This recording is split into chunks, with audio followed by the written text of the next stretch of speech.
It's really difficult to make any headway as an artist. And from my experience, for me, if you're focusing on how people are perceiving you, you're not actually making art, you're making ego. Stopped writing the novels that I was writing at the time, which was this werewolf series with my brother, and then just this other fantasy series, which has been my journey over the past 3 years, learning to tap into the divine and see what is actually feeling good for me in this exact moment. I let go of all that and then just saw what flowed naturally. I think right now for me, art is more about being an experience, because if you're not enjoying what you're doing, what's the point in doing it? People can read through what's not inauthentic, and you're not creating real magic and living in line with your authenticity if you're doing something that feels off to you or stressful to you. You don't want to be putting that energy out there, and you don't want to be doing that to your body.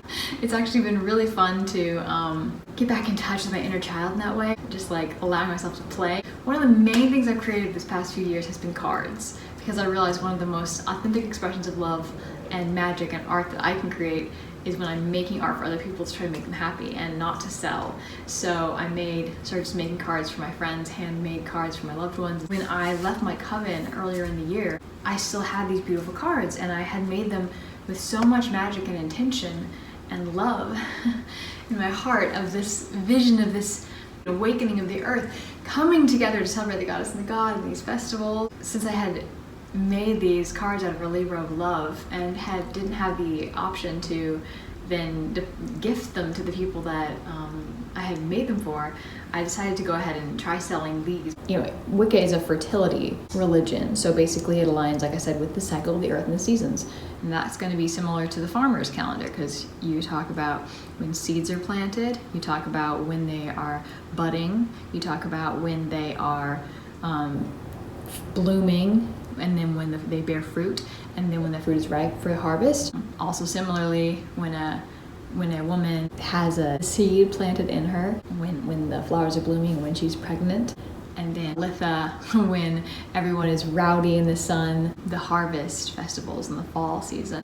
She's growing older and he is growing older, and they've become these more nurturing, guiding lights. This is the card for Imbolc. If you have a coven or a collective, it's good to circle and perform whatever way you like to perform your ritual, but then also to set intention on what you want to accomplish in the year ahead. American counterpart to this is Valentine's Day, Saint Valentine's Day, which they would have taken pagan traditions of spring festival and replaced that with Saint Valentine's Day. A lot of pagan holidays were renamed for saints in order to allow people to still celebrate love and seeds as is natural, but also make it Catholic. But if you think St. Valentine's Day is all about being partnered with one person in a cis-het relationship, or eating ice cream crying in your bed, I love to celebrate with my single friends, my queer friends, my witches, just making love with each other or making love with the earth, putting intentions in our power and celebrating just being free. So this one is Ostara. This is a very intimate card for me because I was drawing a lot of it from memory. I had this pillow as a child, and it was actually a picture of a rabbit, some rabbits in a garden. So I tried to draw from memory some of what was on that pillow and sort of bring through some of that childlike energy, as this is the celebration of pregnancy. The Western counterpart is Easter. It's the celebration of pregnancy and birth and new life. There's still a lot of talk around fertility and a lot of people canoodling, but a lot of times in mythology and in the earth, this is when animals are laying their eggs, this is when plants are flowering, this is when people are becoming big in order to give birth to children, or when a lot of times our creative stuff, we are becoming big with our creative projects that we are ready to start fostering and nurturing within ourselves. I just love it when spring comes and color fills the air. It's such a beautiful time to get outside, frolic in the meadow, make daisy chains, decorate the house with reminders that the goddess and the god have imparted us with this beautiful world around springtime. Our next festival is Beltane, often celebrated with the maypole. The goddess is in her maiden form, they say. The goddess and the god frolic together. He's also now a young man, an adolescent, starting to get excited about the prospect of intimacy, and the maiden goddess is here to explore that with him. The maypole, it's a ritualistic dance where we can symbolize the weaving together of the fabric of the universe. The summer solstice and the time when the god is a handsome young boy. It is the time when the sun is at its fullest, and a time for, you could say, fireworks, hot dogs, grilling, swimming, sunbathing, tanning, having fun on the beach, having a sexy ass old time. This one's all about masculinity and the high power of masculinity and the god is the sun is highest in the sky. The counterpart, weirdly enough, to that is 4th of July, but you don't have to be patriotic to celebrate that, to get that bikini body on, and to go out there and suntan and have a good time for the god Anlitha. Lunasa is the harvest of the bread, of the wheat, of the grain. So it's a celebration where we get together and we feast with bread or grain-based foods. This would also be a time when the goddess and god would be a little bit older. This is just a really good time to also start to take account of your the projects that you have been nurturing since you first planted them at Imbolc, especially to show gratitude. The harvest festivals are great for showing gratitude, that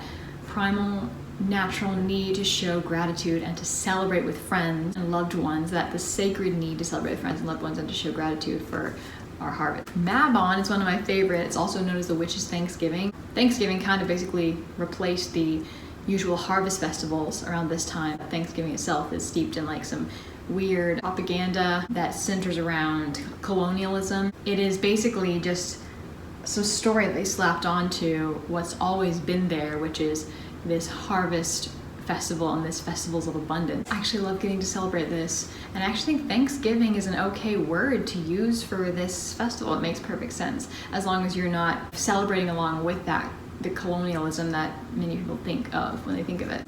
And then we have Samhain, which is always a fun one. The counterpart in American traditions is Halloween. There's death. All of the earth is dying, the leaves are shedding, and we honor all that has died and left our lives. But also we have harvested things that we now have stored away to help us through the winter, and we have the memories of our loved ones always here with us, and their spirit and their energy always here with us.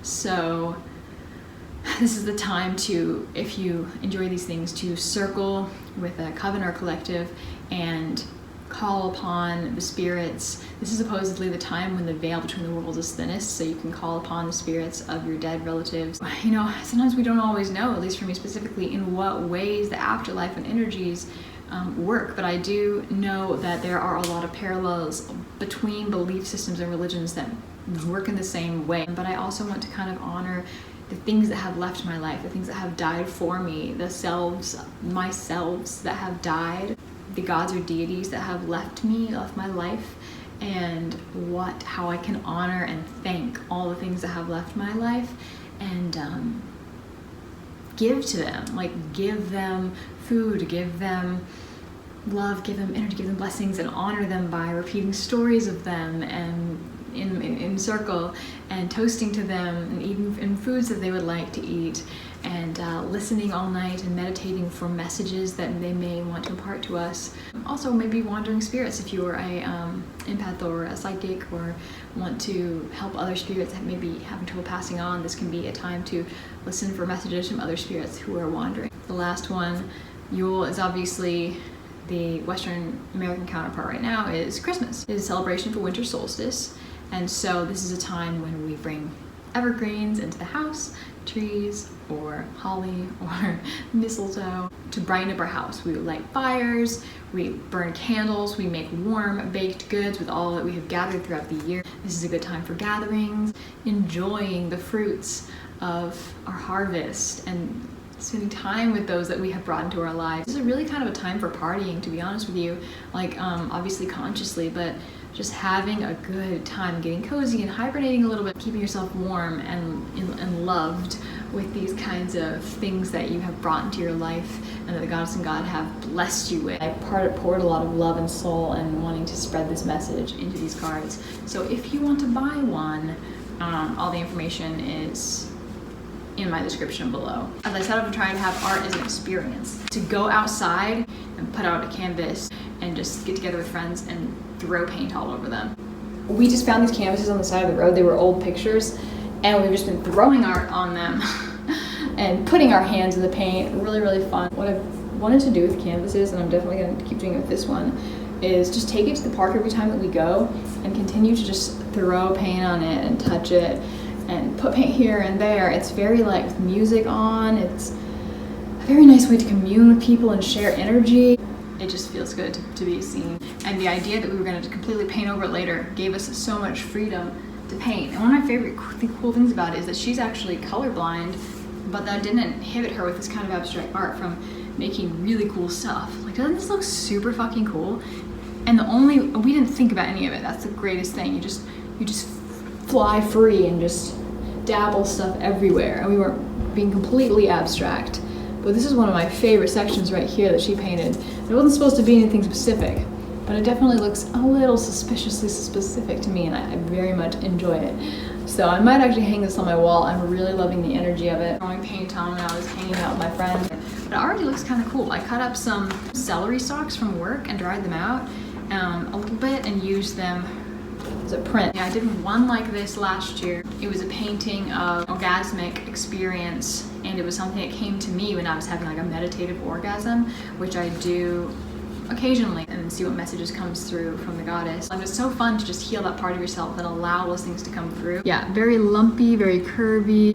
You really want to get those thigh dips in there. Like, she has this fucking gorgeous body, but she's very big. Like, she's very skinny, but she's very like juicy. And this one was a little bit more spiritual. I was having this whole meditation, these revelations coming to me. I love it when that happens. When the freeze was happening, and it was kind of this revelation, like, we've basically, like, if the goddess in the earth is a woman, and we as people with female bodies are basically like a petal, basically like a microcosm of a macrocosm. There's the earth, there's the moon, and there's the body. It's like the mandalas, and we're just one little ring of that. A female's cycle is just one little ring of this greater cycle of flow, of fertility, this circle, this loop that goes in and in forever and out and out forever of the universe and the cycle of life. With these little spots of freezes and freezes, the coldest we've ever been having hot and global warming. We are ruining the Earth's body. When you don't take care of your body, you stop bleeding, you start spotting, and that freeze was the Earth spotting because we've ruined her health. We haven't given her the nutrients that she needs, and that's not her punishing us necessarily. That's her body reacting in a natural way, and we're just gonna have to face the consequences unless we start taking care of our Earth and stop fracking and stop ruining the Earth's atmosphere and all the other things that we're doing with the Earth. So anyway, but still beautiful to feel that I'm a petal unfolding, that I'm a flower unfolding from a flower unfolding from a flower unfolding. And saying the microcosm within the macrocosm. Some ideas for something better and bigger that I'm gonna paint. I almost feel like crying because I feel it with my gut. It's like wanting to explode when you realize this is not, I'm not a curse, I'm part of the universe spiritually, but also my body. I'm just this unfolding, this ever unfolding, and we all are part of this ever unfolding. There's no way to be mad or to create false barriers between people because we're just unfolding together. I'm the arm and you're the nose and you're the leg, and whether or not you support Trump or eat gluten, we're all unfolding. We need to nurture each other and build each other up. The other thing that I have been working on artistically is I've been creating my second poetry book, which was the poems written in my first year after leaving religion. The poems I wrote in that second year, I'm publishing under a book called 1 Year on Borrowed Wings. Now looking back at it, it's me going from being very lost and emotional and needy into being very substance dependent, whether that was caffeine, alcohol, sex, until I finally began to get in touch, and the beginnings of me beginning to get in touch with this divine knowing and this grounding. Here's one. My hope with this poetry book is that, oh my gosh, was I going through intense emotion. That was a wreck. It was a train wreck. And I want people who read these poetry books who are leaving radical Christianity, who are leaving fundamentalist Christianity, or coming out, or experiencing the world for the first time, to feel some camaraderie within the emotions that are being shared here. I didn't edit or censor or judge myself, I just shared. And that's a really difficult thing to do when you are in that place because your emotions are so intense. Other people don't always have the capacity to hold them, or you don't even have the ability to share them.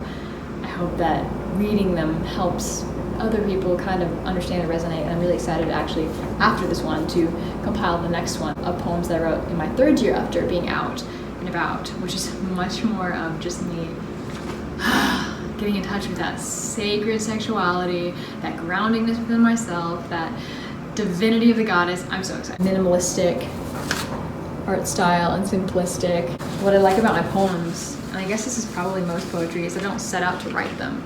They just come when feelings need to be expressed. And that's something that I really, there's a little gruesome guy.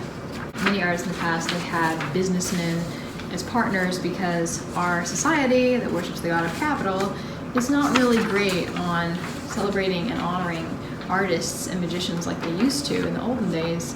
So, you know, sometimes they partner up with somebody who knows the religion of capital. It's really delicious to be able to tap into our artistic divinity and see it as sacred and not an enemy. Those eyes. Expresses a lot. I love drawing the sun. I'm loving this revelation that art does not have to be something commercial or productive. You know, as a Capricorn, I thought everything had to be productive in order to be worthy. In fact, sometimes it can be more sacred and more divine to just keep it within this authentic realm of just honoring the sacred truths that are in our core. And then as it manifests, it manifests. Anyway, I hope you have a blessed day full of joy and sunshine, and until we meet again, never forget that we are epic heroes today and every day of our lives. I love you so much. You're so beautiful. Expand and be free and relax. Easy. She's got you. I love you so much. And I will see you.